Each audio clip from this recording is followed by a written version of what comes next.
muito bem-vindos a mais uma live literária. Tudo bem? Estamos aí em plena sexta-feira 13, pós-feriado, para divulgar autores nacionais, falar de livro, fazer sorteio, dar boas risadas, aquela atmosfera que a gente ama de paixão, né? Lembrando que todas as entrevistas podem ser assistidas pelo canal do YouTube, Spotify, Anchor e Amazon Music, do livro Não Me Livro. Então já corre lá, já se inscreve para acompanhar todas as entrevistas que são geradas diariamente aqui no canal, né? Muito bem. Eu pensei que nessa sexta-feira 13 a gente não fosse falar sobre literatura de terror, trazer aí um autor ou uma autora que mexa com esse tipo de livro e de escrita, né? Mas a gente vai bater um papo aí com Diogo Cavalli. Ele que é autor nacional, que tem vários livros de terror publicado. Super topou bater papo com a gente para falar sobre processo de escrita, projetos futuros, construção de personagens e muito mais. O pessoal que está entrando, sejam muito bem-vindos e bem-vindas. Vamos ver se o Diogo já entrou. Ah, mas ele já até mandou aqui a minha...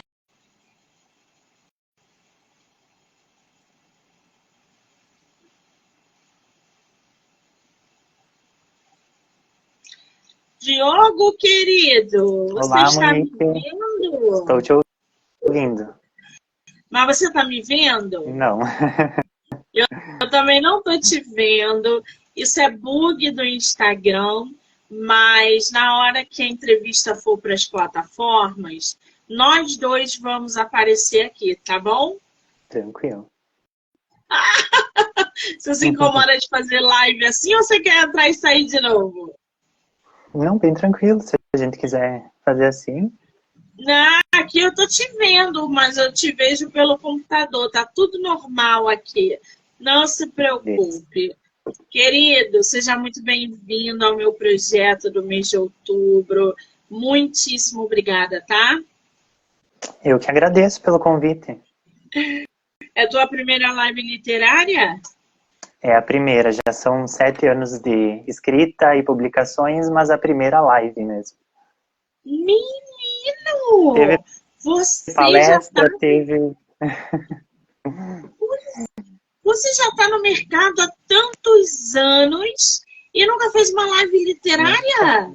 Uma live. Já fiz palestra, bate-papo, tudo presencial, evento, mas a primeira live, eu acho que eu tinha um pouco de bloqueio com isso.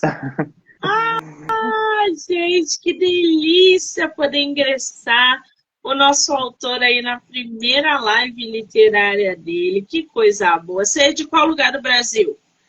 Do Rio Grande do Sul. Rio Grande do Sul. Conhece o Rio? Não, ainda não fui pro Rio. Mas São Tudo bem. Paulo, ali para esse lado. Se tiver a oportunidade de vir ao Rio, mande mensagem, tá? Para que a gente possa se conhecer pessoalmente. Com certeza, será um prazer. Ah, que maravilha. Diogo, eu estou aqui com o teu livro, não só um. Na verdade, você tem quantos livros publicados hoje no mercado? Hoje, físico, eu tenho 4 livros e em dezembro vai ser lançado o 5º. Fora os uma máquina de e-books, escrever, né? Uhum. Mas é uma máquina, gente, de escrever. Peraí, para a gente entender esse ritmo acelerado de escrita, os seus livros não são livros solos. Eles são trilogia, série, não é isso? Isso. Aqui atrás eles estão, né? A primeira trilogia que eu escrevi, que está completa, foram As Criaturas Dimensionais. Esses aqui. Mostra que o pessoal tá vendo você. Eu não tô te vendo, mas eu vou ver aqui mesmo que Uhum. atrasado, eu vou tentar ver a capa dos teus livros. Aí você Beleza, vai mostrando pra gente gradativamente, tá? tranquilo. O primeiro que eu publiquei foi lá em 2016, que foi esse aqui, A Placa Mística. Lá iniciando, sem conhecer muito, eu entrei no mercado. Peguei uma editora e comecei. A capa foi feita por mim, que é o amarelinho que está aqui atrás. Os desenhos dentro também. E foi ali que eu comecei. Em 2017, eu já lancei o segundo, que daí faz sequência da trilogia, que é A Ilha do Combate. E também foi pela mesma editora, ainda começando e tudo mais. Foi ali que começaram os eventos, os bate-papos em escola, Secretaria do Estado, várias coisas que foram acontecendo. Em 2018, eu quis lançar outra série, né, que já estava escrita há algum tempo, que começou com o Roderick o Caçador. Que foi ali que começou Sexta-feira 13 a bombar e sair do papel, né. Que delícia. Nessa nova editora, que é de Minas Gerais, foi ali que teve um grande crescimento na minha carreira, na verdade. Porque ali eu aprendi sobre processos de feitura do livro, diagramação, copydesk, e foi ali que a minha escrita deu um salto enorme, né? Depois de Roderick, foi outra fase da minha carreira. Eu depois já escrevi os outros dois anteriores, e parti para o terceiro da série, da trilogia, para terminar a trilogia anterior, que foi O Domínio das Almas. Esse eu fiz sozinho, eu cuidei de todos os processos, contratei capista, mesmo a ilustração sendo minha para fechar a trilogia, contratei diagramador, e tudo foi feito cuidando, eu editando o próprio livro, né? Tanto que eu lancei por um selo próprio, que ainda está engatinhando, mas que eu quero fazer progredir. O selo Morada do Herói.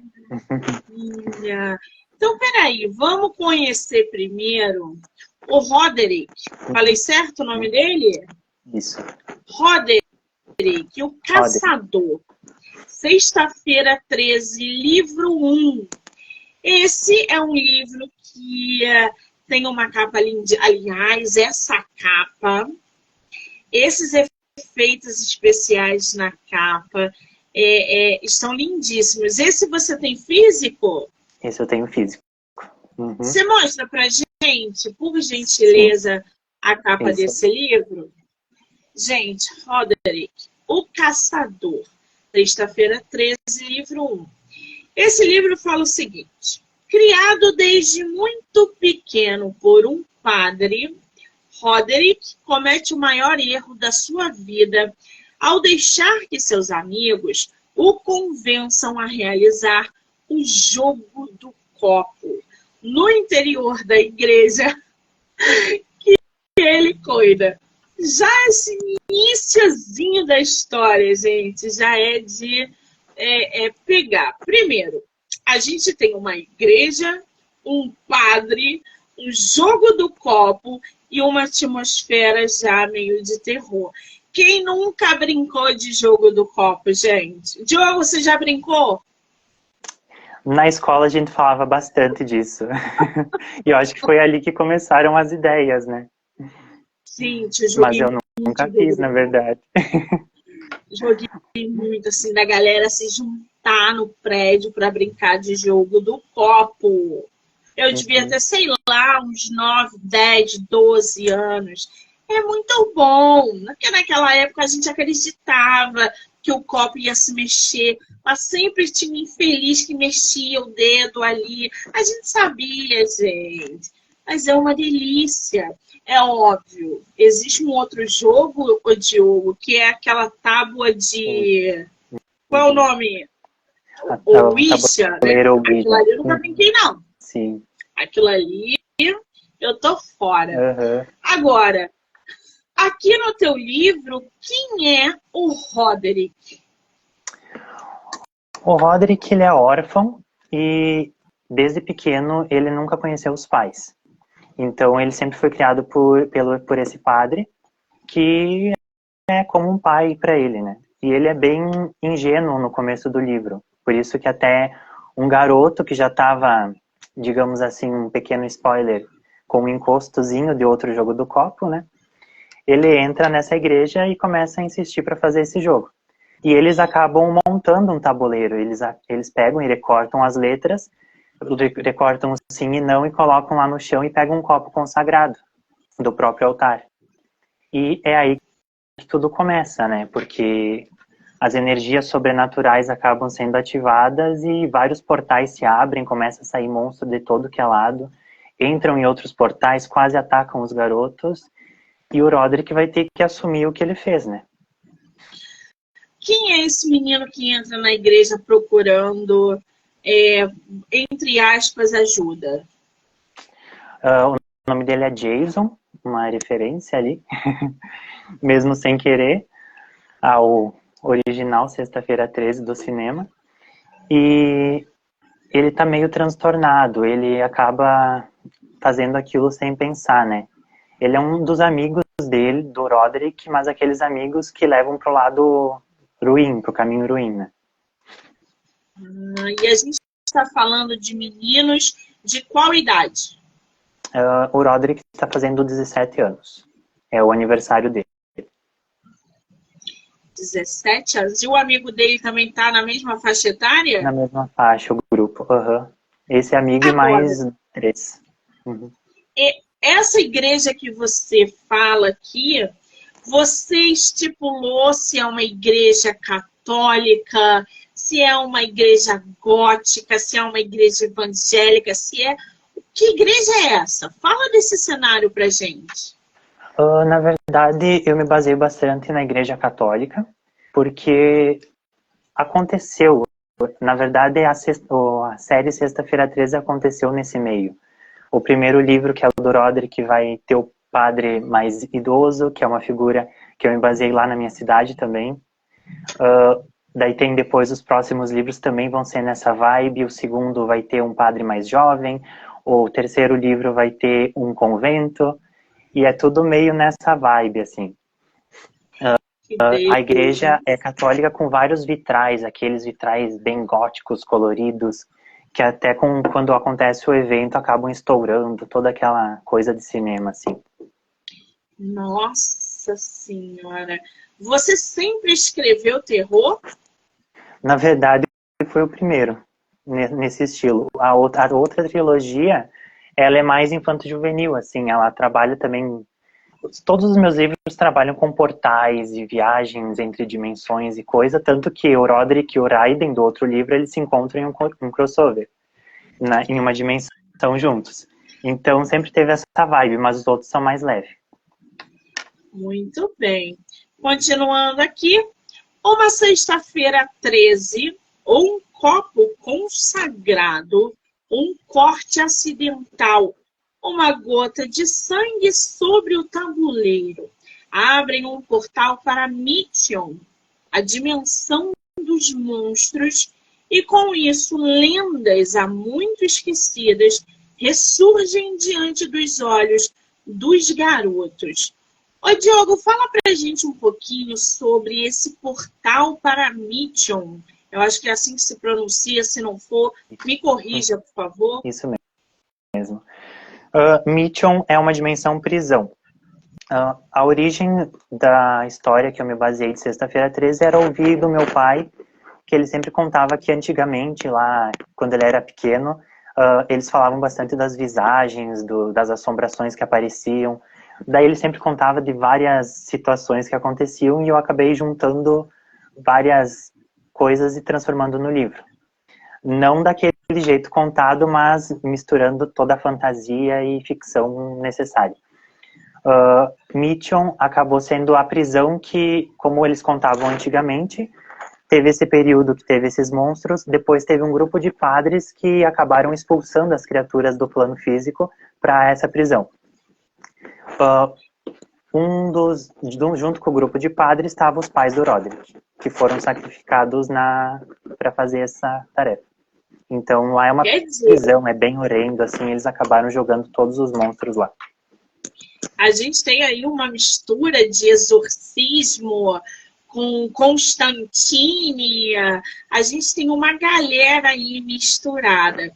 Esses monstros que você cita aqui, quando você fala monstros, você fala o quê? Como são esses monstros? O que são esses monstros? Os monstros são divididos, eu acabei pegando 13 monstros, dividido em 13 capítulos, é meio que tudo 13 ali. São alguns baseados no folclore brasileiro também. Temos sereia, lobisomem, vampiro, corpo seco, papa-figo e unhudo, que são os menos conhecidos, também que são mortos-vivos. Temos a mãe Douro, que é aquela que guia os viajantes até tesouros. Temos também espectros. Então tem uma galera ali. Cada um em um capítulo diferente. Que coisa maravilhosa! E aí, obviamente, já entram essas lendas aí que ele cita, que são lendas há muito esquecidas. Agora, você fala do padre, né? O padre que criou o Roderick. No livro, você fala como que ele foi parar na igreja, como que ele foi criado por esse padre. Você desenvolve essa parte da vida do adolescente. Quem é esse padre? O nome do padre é Antífono. O passado do Roderick fica meio nublado, assim, como aconteceu. Mas a história que acaba sendo contada no livro é que, como os pais deles acabaram lutando nessa batalha, o Roderick, ainda bebê, foi deixado com o padre e o padre acabou saindo do local para proteger o garoto. E com isso ele acabou crescendo sem conhecer a família e a origem, né? E esse segredo acabou gerando todo esse problema. Eu tô vendo aqui na capa que ele tá com um arco e flecha na mão, um negócio, uma arma ali bem cheia de efeitos. A gente acompanha essa transformação do Roderick, né? Ele é ali um menino de 17 anos que vai brincar com esse jogo. Brincar não, né? Ele vai ali fazer esse jogo do copo com um colega. Ele se transforma numa espécie de guerreiro, de... Conta pra gente, porque essa capa tá linda e tá instigante. Ele se torna um guerreiro, um captor de demônios e monstros? Ele acaba começando a jornada de caçador, na verdade, com muito ódio. Porque ele acaba descobrindo o que aconteceu com os pais dele e ele acaba querendo matar todos os monstros e jogar para a dimensão aquela, sem muito critério, na verdade. Então, ele vai para essa luta. No meio do caminho, ele acaba conhecendo uma garota no ano de 2000, lá no Tocantins, porque ele viaja no tempo e no espaço. Então, ele vai para Tocantins, ele conhece uma enfermeira jovem, também de uns 18 anos, mais ou menos, e lá ele acaba tendo afinidade com ela e leva ela junto para essas caçadas, que cada época abre um portal, eles vão, caçam e passam para a próxima época. Então ele começa bem vingativo, né? E tem essa evolução no livro. Essa pegada do portal de viajar no tempo, você leva os teus personagens para o futuro, para o passado e ao mesmo tempo para o presente. Quais são as épocas que você insere os teus personagens? Por exemplo, você leva o Roderick lá para a era medieval, você joga lá para o futuro. Quais os tempos da tua história? Então, temos o ano de 1800 no Rio de Janeiro, temos a época dos cangaceiros também, que eles vão lá e conhecem o Lampião, temos a época do futuro, temos uma escola no Rio de Janeiro em 2032, se eu não me engano. Então, há essa troca, né? Tem o ano 2000 e a história se passa em 2016. Menino!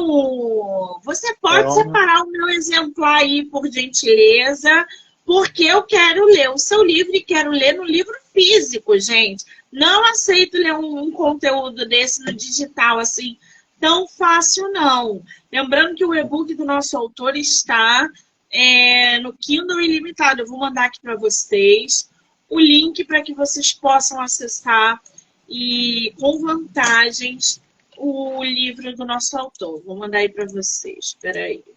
Pronto, acho que foi, né? Ô, Diogo, me diz uma coisa. Você é formado em História, né? Uhum. Minha primeira licenciatura foi História. Uhum.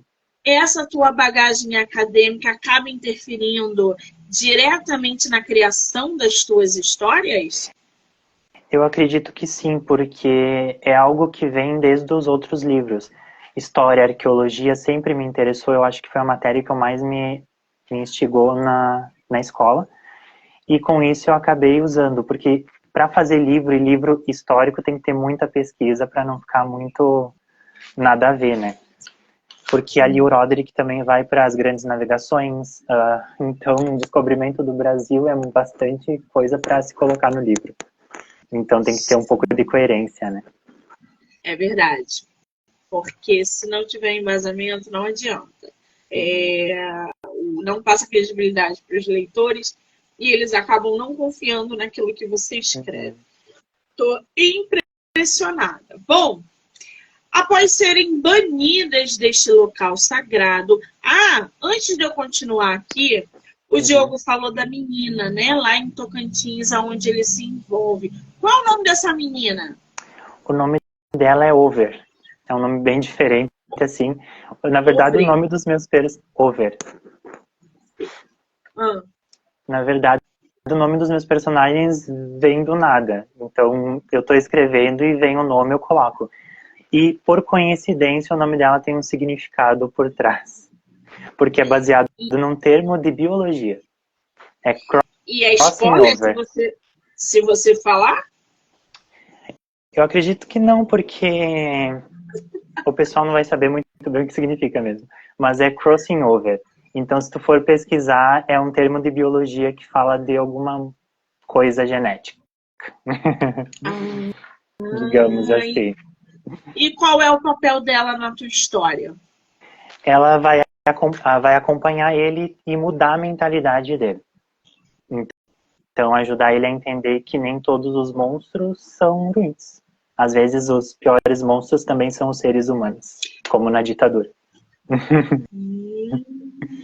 Muito bem. Após serem banidas deste local sagrado, fogem para outros portais e desaparecem. Ô Diogo, quantos portais você descreve para os teus leitores nesse volume? Quantos portais? São vários portais?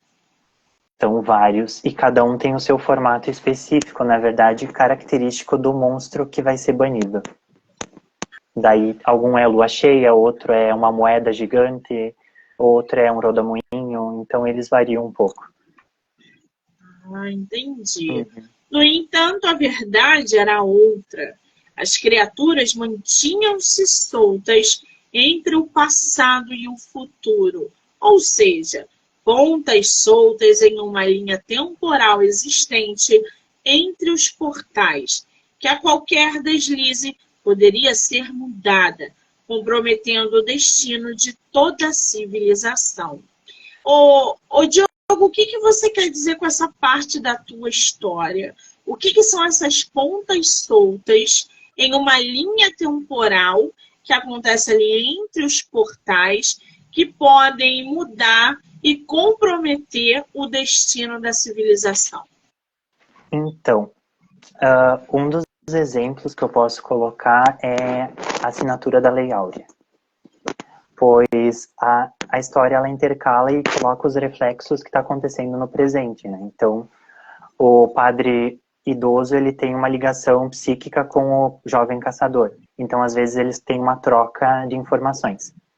E quando ele vai para a assinatura da Lei Áurea e a pena que a princesa Isabel vai assinar é roubada, no presente, os escravos começam a voltar a ser acorrentados, alguma coisa assim, os casais eles começam a desaparecer, os casais miscigenados. Então acontece essa mudança histórica. E o padre acaba dizendo para ele, está acontecendo alguma coisa ali, você vai ter que resolver essa situação para não se tornar fixo, né? Então é um exemplo do que pode acontecer com o presente. Muito bem. Existe ali na tua trama um romance? Você inseriu um romance, uma paixão avassaladora, alguma coisa nesse ponto ou não? O Roderick, ele se envolve com uma garota no futuro, do futuro. Ela é uma relação meio estranha porque talvez envolva magia, então, mas há um romance no fundo, assim. Mas é um leve romance. Essa menina é diferente da menina de Tocantins, né? Diferente, isso.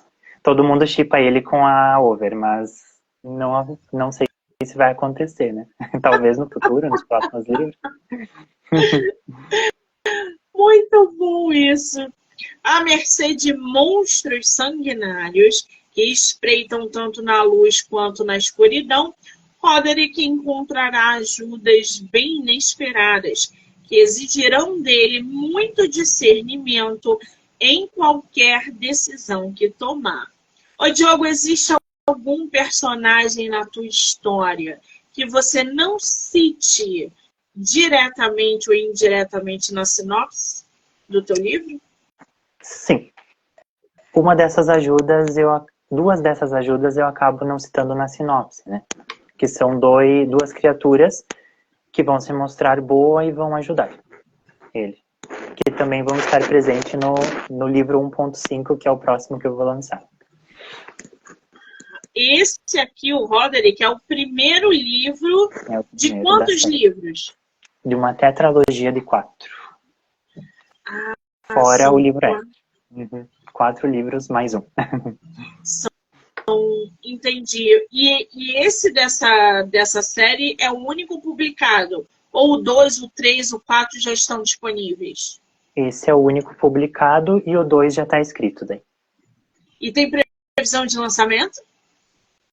Ano que vem. Ai, que delícia!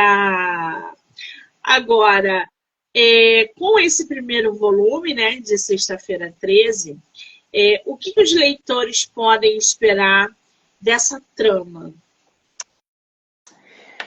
Eu acho que muita aventura, ação, bastante viagem, uma loucura organizada que vai ser bem interessante de entender, não vai ser confusa, podem esperar.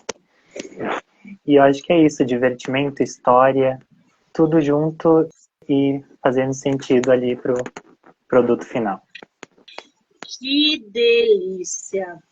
Agora, a placa mística, né, que você citou aqui anteriormente, que você falou que publicou, foi o teu primeiro livro. Ou seja, foi você que fez a capa e etc. O que se trata, do que você traz aqui em Criaturas Dimensionais, a placa mística? Então, esse foi o primeiro. Ele trata bastante de arqueologia também. Ele tem os portais, tem essas coisas da dimensão do Raiden, que é o personagem principal, que ele é filho de 2 arqueólogos. E ele já é um pouquinho mais jovem, ele tem 11 anos. E nisso ele acaba descobrindo um livro que foi deixado na biblioteca da cidade pelo avô dele. E esse livro acaba gerando a descoberta de que a magia que conecta humanos com as criaturas dimensionais ainda é real. E daí ele vai ter que juntar os fragmentos dessa placa mística para trazer a magia de volta e essa conexão. Estou vendo aí que o nosso escritor é de uma boa aventura. Qual é o teu escritor favorito, ô Diogo? Eu gosto muito da complexidade das ligações do Rick Riordan, de escritor. E escritor eu gosto da Helena Gomes, que é brasileira. Também trata de bastante fantasia e coisa. Fantasia, verdade. O que você está lendo agora? Agora eu tô lendo um dela, que é a Conexão Magia, e também tô lendo um dele, que é da série 39 Pistas, que é a 2ª temporada. Então eu tô lendo várias coisas ao mesmo tempo. Não conheço, mas depois eu vou procurar. Bom, Criaturas Dimensionais, a placa mística. A pacata vida de Haydn começa a mudar quando descobre um livro misterioso doado à Biblioteca Municipal por ninguém menos que seu avô, desaparecido há algum tempo, possivelmente em uma investigação sobre a civilização que trata o livro. Nossa, que livro é esse, Diogo? Fala pra gente. É o livro de Dimension, que é a civilização futurista que volta no tempo para tentar salvar a humanidade. Gente, adorei isso. E esse avô do Haydn, quem é ele? Ele também é um arqueólogo que ele acaba desaparecendo em uma expedição. Então, o desaparecimento dele vai ser mais tratado no segundo livro, daí. Como aconteceu e por que aconteceu. E essa série de livros tem quantos volumes? Tem 3 livros, é a trilogia mesmo. Ah, é uma trilogia, ok. E é no terceiro, Desculpa, livro pode falar, que os dois protagonistas se encontram daí, no domínio das almas, que é aquele que está ali em cima. Muito bem. Teus livros são em primeira ou em terceira pessoa? A primeira edição das Criaturas Dimensionais, o primeiro e o segundo, o primeiro é em primeira pessoa intercalado com a terceira, mas geralmente eu escrevo mais em terceira, tanto que na reedição eu mudei isso para fazer em terceira pessoa mesmo. Muito bem. Logo, uma conexão com o ancião da própria civilização é formada e, através de comunicações por sonhos, uma missão é dada. Essa missão é spoiler? A missão é encontrar a placa mística mesmo, é trazer a magia para o mundo. Eu acho que não é spoiler. E esse ancião que você cita aqui, quem é ele? Esse é um dos anciões, esse é o ancião da magia mesmo. Que existe o ancião do fogo, da água, do escuro, e daí todos eles têm um papel na história. Esse é o que tem a conexão com ele. Quem é que influencia diretamente ou indiretamente a tua escrita? Tu tem algum escritor que te influencia na criação desses mundos fantásticos? Acho que influência não. Eu comecei a criar todas essas histórias brincando, na verdade. Porque eu cresci com a minha sobrinha, então eu tinha 10 anos, ela nasceu, então eu tinha até menos. A gente cresceu junto e todo sábado eu tinha que criar uma história para entreter ela. Então, como a gente tinha um terreno muito bem grande atrás da casa, eu ia lá e eu inventava o Raiden, as aventuras. O Sexta-feira 13 foi criado um pouquinho depois nesse período. Então a gente ia lá. Hoje nós vamos lá para o Tocantins e vamos fazer uma história aqui. Claro que era uma história bem simples assim e depois era anotado, gravado no telefone e colocado para o papel. Mas a origem foi essa mesmo. Eles foram criados praticamente na mesma época. Você sabe que Dan Brown começou assim, né? Você sabe, né? Uhum. Dan Brown, filho, não tinha televisão em casa. O pai não deixava ter televisão em casa porque queria que eles usassem a criatividade para brincar, ele e os irmãos.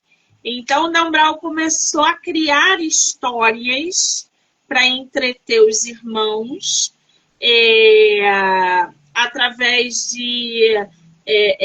não são pegadinhas, né? Mas de histórias com teoremas. E aí ele começou a criar e não parou nunca mais. E é quem ele é hoje. O Diogo tá ali, né, gente? Com tanta história boa. Misturando aventura, terror, história. Inclusive história do Brasil, folclore. Coisa boa ter escritor nacional com esse calibre, né? Eu adoro. Bom, o ceifador. Diogo, o que é o ceifador? O que ele traz aí para os leitores? O ceifador é uma entidade entre dimensões que ele acaba unindo os dois protagonistas. Então, enquanto o Roderick está lá caçando, ele está indo para outra época, ele acaba sendo desviado pela foice do seu ceifador e jogado para a dimensão do Raiden. E nessa dimensão, eles vão ter que unir forças para derrotar essa entidade e livrar os seus mundos do caos, assim, digamos assim. Então, no meio do livro do Roderick, ele visita o outro livro e volta pro dele. Então os dois, tanto de Criaturas Dimensionais quanto de Sexta-feira 13, se misturam, se mesclam aí. Esta Nesse aventura ponto, se trata do prólogo de O Domínio das Almas, que é o livro 3 da série Criaturas Dimensionais, que é o que a gente acabou de falar, onde Roderick deixa momentaneamente sua caçada pelos Mitianos, que acontece em seu livro O Caçador, que a gente falou aqui também. E por um imprevisto é lançado na dimensão de Raiden, onde, juntamente com as criaturas dimensionais, precisará deter um ser extradimensional que ameaça o destino de suas duas dimensões. Diogo, como é que foi pegar esses teus dois protagonistas, dois personagens que têm um papel forte nas duas tramas tuas e juntar eles numa nova aventura? Essa história foi bem bacana de criar, porque houve essa junção. Então, como as criaturas dimensionais são criaturas mais parecidas com os animais, assim, e também são mais evoluídas, são maiores, o Roderick, ele acaba achando que eles são monstros. E acaba tendo essa troca de experiência entre os dois. Então foi bem bacana. E também o Ceifador, ele veio para predizer coisas que iam acontecer em ambos os livros. Sendo o prólogo daquele livro, ele vem dizer que há ameaças acontecendo naquele livro. Então, também há ameaças acontecendo no livro do Roderick. O conto pode ser lido separado e também junto com a história do Roderick, bem tranquilo, porque depois tem a sequência que acontece depois. Então foi bem incrível criar esse universo. E ele é curtinho, tem 15 páginas, gente. Botei aí para vocês o link para que vocês possam acessar. Você tem outro aqui também que é um conto, né? Uma Paixão Traiçoeira. Um conto dark fantasy sobre sereias. Conta pra gente sobre esse conto, Diogo. Esse foi para uma antologia da editora Checkmate, que era a editora do Roderick. E é a primeira vez que eu acabei me arriscando em fazer contos curtinhos assim. Então ele veio até antes do Ceifador. Então é algo que vai criar uma mitologia num reino subaquático das sereias, e é meio que LGBT, assim, vai ter essa temática. Já tem aí uma outra pegada. Quando uma sereia opta por viver em terra, ela se torna motivo de desgosto para toda a sua raça. Essa sereia, quem é essa sereia? Essa sereia, ela é uma princesa desse reino. É uma princesa bem revoltada, na verdade.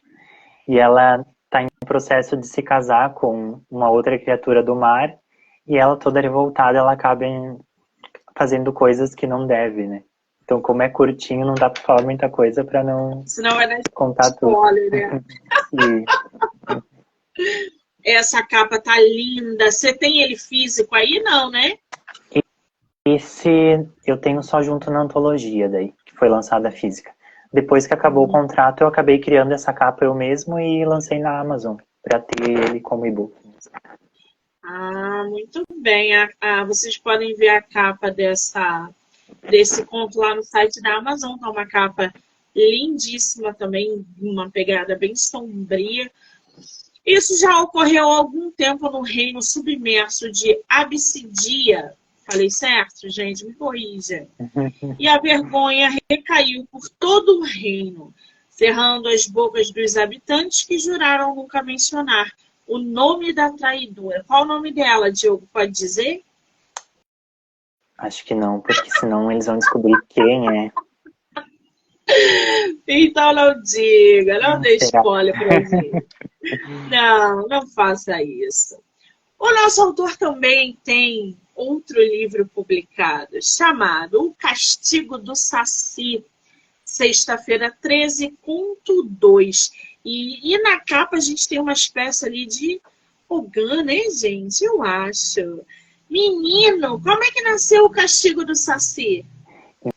Então, O Castigo do Saci, O Sangue da Sereia e O Casamento do Boto são contos que vão complementar a mitologia do Roderick o Caçador. Que esses três contos, que inicialmente foram publicados em e-book, vão estar presentes no próximo lançamento, agora em dezembro, num livro único de contos, que vai ser o livro 1.5 de Sexta-feira 13. Não vai ser o 2 porque não vai seguir a história, vai só complementar o livro 1. Então, esses contos acabaram nascendo de algo mais que precisava ser contado.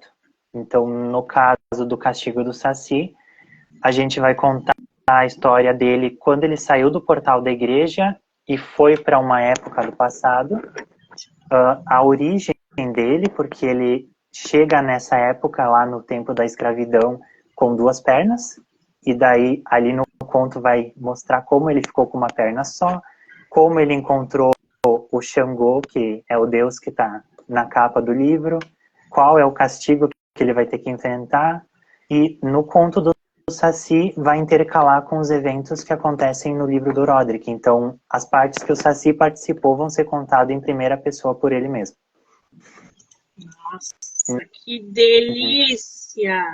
Tem 52 páginas e diz o seguinte: após ser libertado da prisão de Mitchell pelo imprudente jogo do copo de Roderick, ou seja, tudo do nosso escritor está misturado, junto, mesclado, tá, gente? Mas vocês podem ler separadamente, que a princípio não interfere, né, Diogo?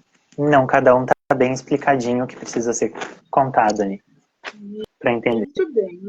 No jogo do copo de Roderick, dentro da igreja. O Saci é lançado em uma fazenda no século XX, onde começa a aprontar todas. No entanto, seus atos inconsequentes custarão muito caro para outros inocentes, que já tanto sofrem nas mãos do senhor de escravos. Esse fato chama a atenção de Xangô, o orixá da justiça, que acha por bem intervir. E a partir daí, o Saci provará na pele tudo que um escravo sem poderes sofre somente pelo fato de ter nascido. Essa aí é pânica, eu já vou até separar aqui, gente. O Castigo do Saci. Vou botar aqui para vocês o link, tá? Vou jogar aí nos comentários para vocês, ó. Esse. E é curtinho, tem 52 páginas, gente. Numa sentada a gente consegue ler. Agora, Diogo, projetos para 2024. Você chegou a mencionar que vem um segundo volume aí, mas o teu ritmo de escrita é frenético. Vem aí somente um livro, 2, como é que tá isso? Agora, com o curso que eu estou fazendo dos escritores admiráveis, eu estou focando na carreira e me organizando melhor para essas situações de lançamento, marketing e tudo mais. Então, agora em dezembro, vem o livro que eu vou revelar a capa aqui na live, que vai falar sobre esses contos de Sexta-feira 13, e vai ter todo esse trabalho com ele até, digamos, o primeiro semestre do ano que vem. No ano que vem, eu quero já lançar o segundo livro de Sexta-feira 13, que vai tratar a história de uma outra personagem, lá no ano 2000, que vocês vão conhecer ela, que é a Over, né? E vai ter todo um desdobramento do que aconteceu no livro do Roderick, com algumas consequências deixadas para trás.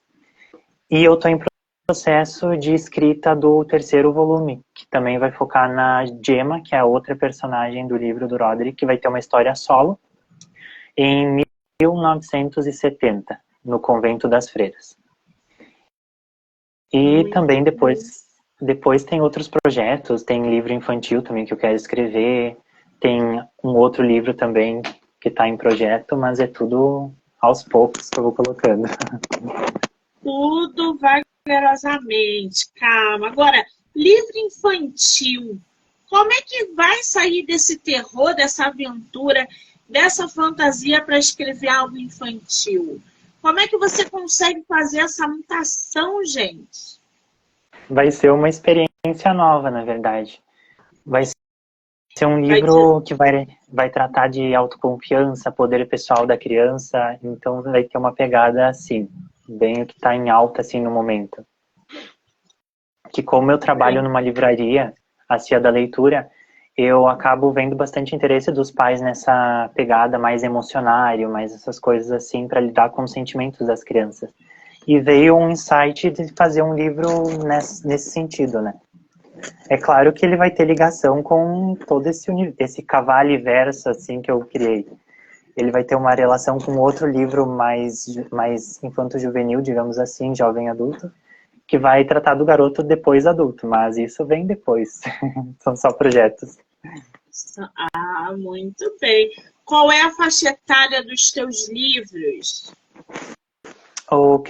A trilogia Criaturas Dimensionais, eu diria que infanto mais juvenil, assim, daria para quem está iniciando a leitura e pode ir crescendo com o livro, assim. E a Sexta-feira 13, eu acredito que um público mais 14 para cima, assim. Porque tem algumas cenas mais um pouquinho pesadas, assim. Um pesado leve. Entendi. Você coloca nas tuas cenas, quando você fala pesado, né? Porque existem vários pontos de vista do que é Sim. uma cena pesada, por exemplo. Você insere ali muita violência, alguma cena de abuso. Você constrói isso, insere isso nas tuas tramas? O Sexta-feira foi o primeiro livro que eu coloquei uma pegada um pouco mais assim. Mas vai ter mais sangue, tipo, um pouco de violência. Não trabalhei abuso, essas coisas assim. Então não é tão pesado. No livro que eu estou escrevendo agora, que vai ser o terceiro da série, ele é um pouquinho mais elevado o nível, assim, de violência, cortam-se as cabeças, essas coisas assim. Entendi. Agora, quem quiser comprar o teu livro físico, principalmente o Roderick, o Caçador, Sexta-feira 13, consegue como? Eu tenho o link no perfil do Instagram, dá para clicar lá e comprar direto por lá, ou diretamente comigo no direct mesmo, bem tranquilo. Qual é o seu Instagram, Diogo? É Cavalli Diogo, tudo junto. Cavalli com dois L's, né? 2 L's, isso. Com dois L's. Eu vou marcar o autor aqui na live como colaborador, para que vocês possam assistir no Instagram dele, no meu, em todas as plataformas do podcast literário, do livro Não Me Livro, canal do YouTube, Spotify, Anchor e Amazon Music. E todos os contos e livros do autor também estão disponíveis no Kindle Ilimitado. Então é só acessar lá o site da Amazon e ler gratuitamente quem for assinante do Kindle, tá? Se não, já corre lá no direct dele, já segue o nosso escritor, vai procurar informações sobre a história, se vocês tiverem outras curiosidades. Eu tenho certeza que o Diogo vai bater um papo com vocês também e saciar essa curiosidade. Porque o Diogo tá mandando muito bem nesses livros. Diogo, estou muito feliz de ter você no meu projeto, sabia? Eu Você também estou bem feliz. é um escritor de mão cheia. Querido, só tenho que te agradecer por esse bate-papo maravilhoso. Mesmo não te vendo, eu estou extasiada com o que você está trazendo, principalmente em Roderick, o Caçador. Você mescla folclore, você fala sobre história. Cara, é disso que a gente gosta, é disso que a gente precisa. Tirar um pouco esse cenário lá de fora. Ah, porque a história se passa em Londres, em Nova York. traz um pouquinho para dentro do Brasil, explorando nosso folclore, nossa história, mistura um terror. Então, eu acho incrível esse trabalho que você está fazendo. Eu só tenho que te agradecer, desejar mais sucesso do que você já tem e que você volte sempre que você quiser. Com Obrigada, tá? certeza. Eu que agradeço e eu estou bem feliz de poder revelar a capa aqui contigo também, na primeira live do próximo lançamento. Eu tenho ela impressa aqui, não sei se tu já quer mostrar, que eu mostre. Mostra, por favor! Matando os outros de curiosidade. Aqui tá o próximo lançamento. Esse aí Sexta-feira vai sair 13, o quando? livro, esse vai sair em dezembro. Tá em processo de diagramação já. Ai, peraí, não. Mostra aí, foca o livro aí, a capa, porque vai aparecer aqui no computador, tá chegando atrasado, mas eu quero ver. Ai, agora eu vi, gente. Tá linda essa capa! Ela trouxe todos os elementos dos contos e vai colocar um pouquinho de cada um. Esse verde no meio. Ficou lindo. Esse azul, que não é um azul, é um negócio. É um azul. Tem um nome Uma para esse azul, estampa né? bem antiga, assim. Uhum. É. Qual é o nome desse? Esse vai ser o Sexta-feira 13, livro de contos. Vai ser o complemento do Roderick. Ah, não. Então, peraí. Esse aí só tem a capa, né? O Só a Roderick, capa.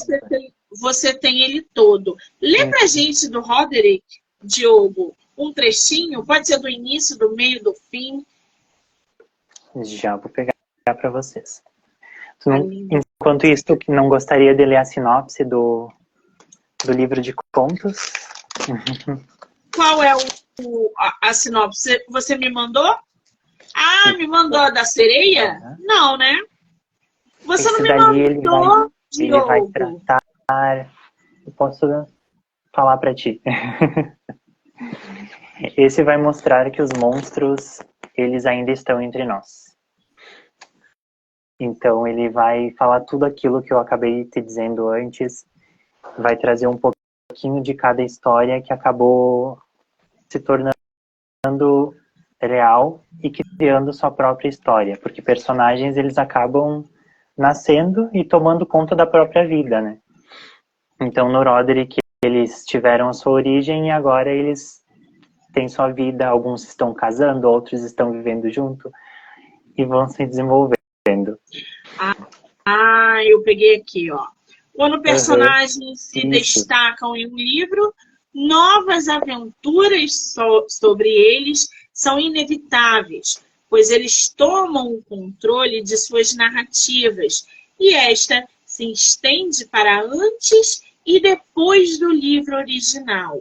Serena, Antenor, Martim e Alfredo tiveram suas vidas impactadas pelos atos praticados por Roderick e nunca mais serão os mesmos. Suas lendas foram construídas e algumas consequências precisarão ser enfrentadas. Em momentos históricos diferentes e com enredos que se entrelaçam, o livro de contos trará fatos além do que foi apresentado em Roderick, o Caçador, e com uma visão intimista, o leitor integrará a vida desses seres sobrenaturais que agora nos rodeiam e fazem morada em nosso mundo. Amei! Isso aí. É isso que vai tratar o livro de contos. Vai ser uma coisa bem incrível, porque a diagramação tá linda. Tudo feito com bastante cuidado, assim. Eu acho que o acompanhamento que eu tô fazendo do livro tá ficando bem bacana para os leitores. Isso é muito importante. Uhum. Você vai ler um pouquinho do seu livro, Roderick, pra gente? Dá pra gente ler um pedacinho. Vou ler bem o comecinho, assim, uma parte do primeiro capítulo. Passando o legado, Santa Catarina 2017. Igrejas, locais sacros. Uma em especial se destacava naquela pacata cidade do interior de Santa Catarina. Era uma construção colossal no estilo gótico, onde ao passar pelo local todas as atenções eram direcionadas para seus belos vitrais coloridos que refletiam a vida de santos e reluziam brilhantes à luz do pôr do sol. Ali também era o lar de um garoto de 17 anos sem muitas preocupações.